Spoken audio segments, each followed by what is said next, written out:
Here is a look at how I've formed the piece that I've come to call the slime Spectre, just the breakdown of how I've built it and the steps I've taken to get it to that final look. So as with most of my process, I begin with a sketch of some sort. This is just something I had around, a marker sketch. I like this. It looks a bit like a toxic glowworm mixed with a ghost of some sort. I'm not exactly sure, but I like it. And I wanted to use that and potentially backlight the eyes, and ended up doing that. So you'll see that later on in the steps. But it starts out with a general idea that I work towards. Now this is a pretty fast build. I whipped this up in just a session or two, sitting down with the pieces and working with porcelain here. So as with anything, I'm slipping and scoring.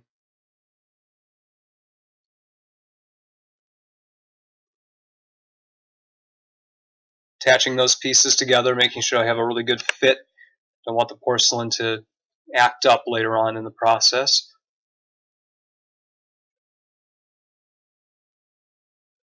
So pretty straightforward through these steps.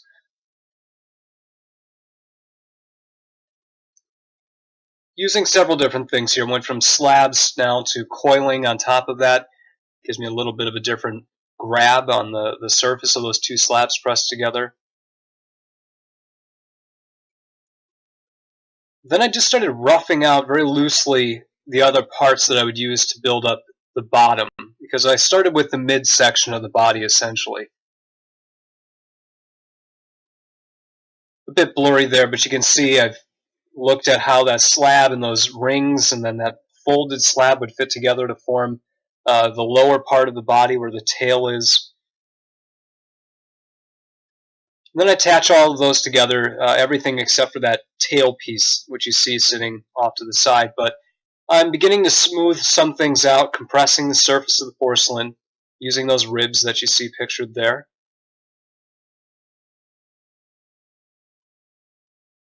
Adding another couple of slabs to the top of the existing form, and then pressing out from the inside to form these shoulder-like parts, and then also what would become the head in the front. So you see where I was going with that on that right-hand picture. And then on the left, I'm just prepping to add that tail in, attaching it, smoothing everything out. At this point, I'm trying to figure out the arms, and so I just make some stumps of clay like you see here and here, and then I stick my finger through, hollow it out a little bit, even using a loop tool to help clean that out even better. Of course, scoring everything before I attach.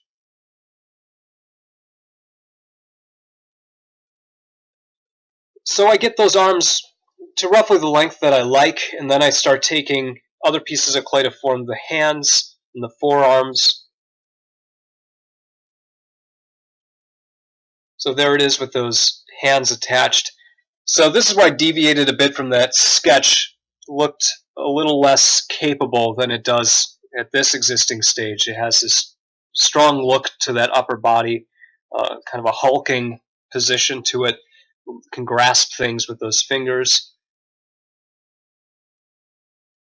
But I still wanted this oozing look to it. So for all intents and purposes, it was finished on that left-hand image here, but this is all quite smoothed out. Not exactly what I was looking for. I wanted to play around with some slip. So over here on the right, you see that slip application brushed on quite thickly. The clay underneath was wettened beforehand so that it would hold on to that, not cause a problem with one surface being way too wet and then underneath being way too dry.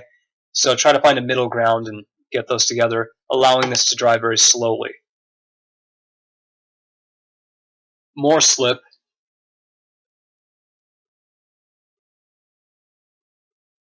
And so here it is after it's not only been bisque fired, but then also taken up to a high fire range, because I wanted this to be vitrified, to be totally at its peak strength as far as the clay body goes before I did anything to the surface.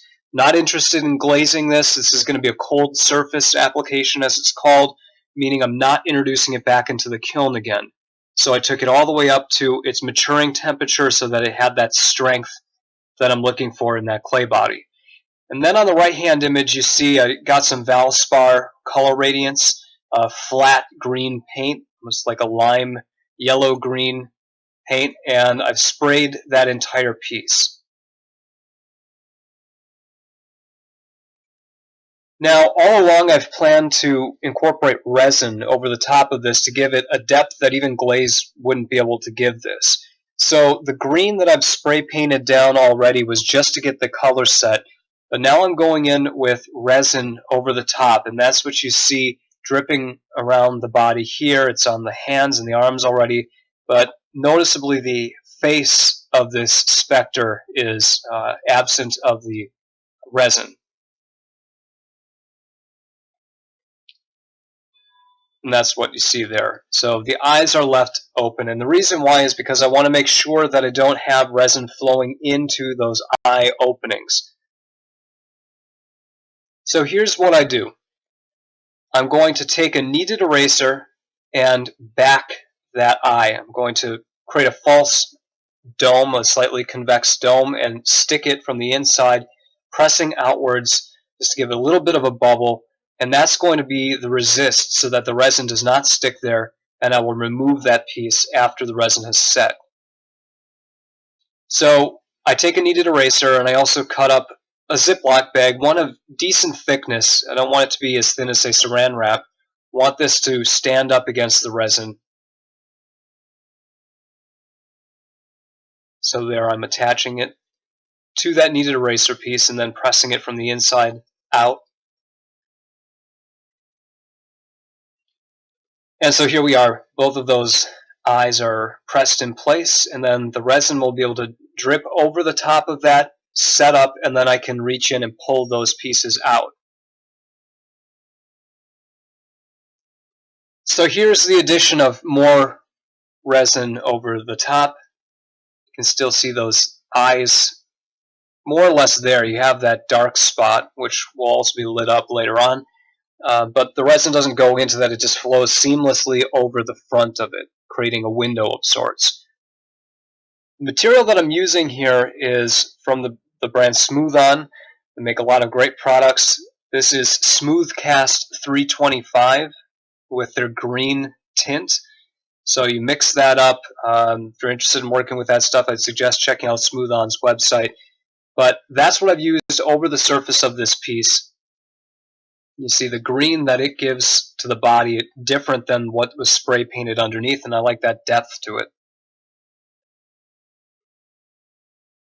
So at this point in the end, I have the resin spilling out in more surface underneath the creature than I did before. I wanted it to look like it had come some feet forward or inches, whatever is being applied as far as space there. It's slid along the ground and it's just actively oozing this green stuff off of its body. Another angle.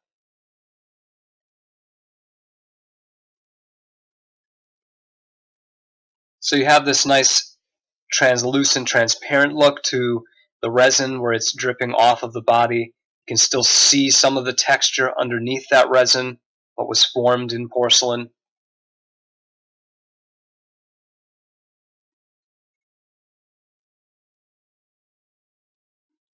Now, as far as lighting this piece, here is how it appears when it's dim. What I do is I take an LED flashlight, as simple as that, something with a wide enough base that I can stand it up on end.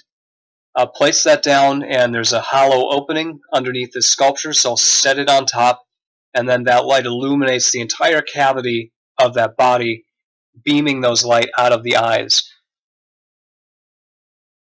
And you'll see there's the stark white where the light is being seen coming straight through the resin, but in those areas where the resin overlaps the porcelain on the outside, the light catches it in nuanced ways where you'll change from varying tones of green all throughout these areas depending on how close or far away that spot is from the light source underneath.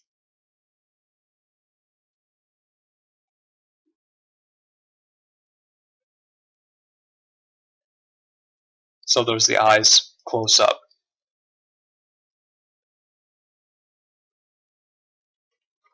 So there it is. That's how I've gone from this early sketch, this starting point, to this stronger, more capable looking version of it that it evolved to throughout the process. All I'm using here is porcelain with traditional hand building methods, then using spray paint, resin, and then an LED flashlight, and it's as simple as that. So there you go. That's how I've made the slime Spectre.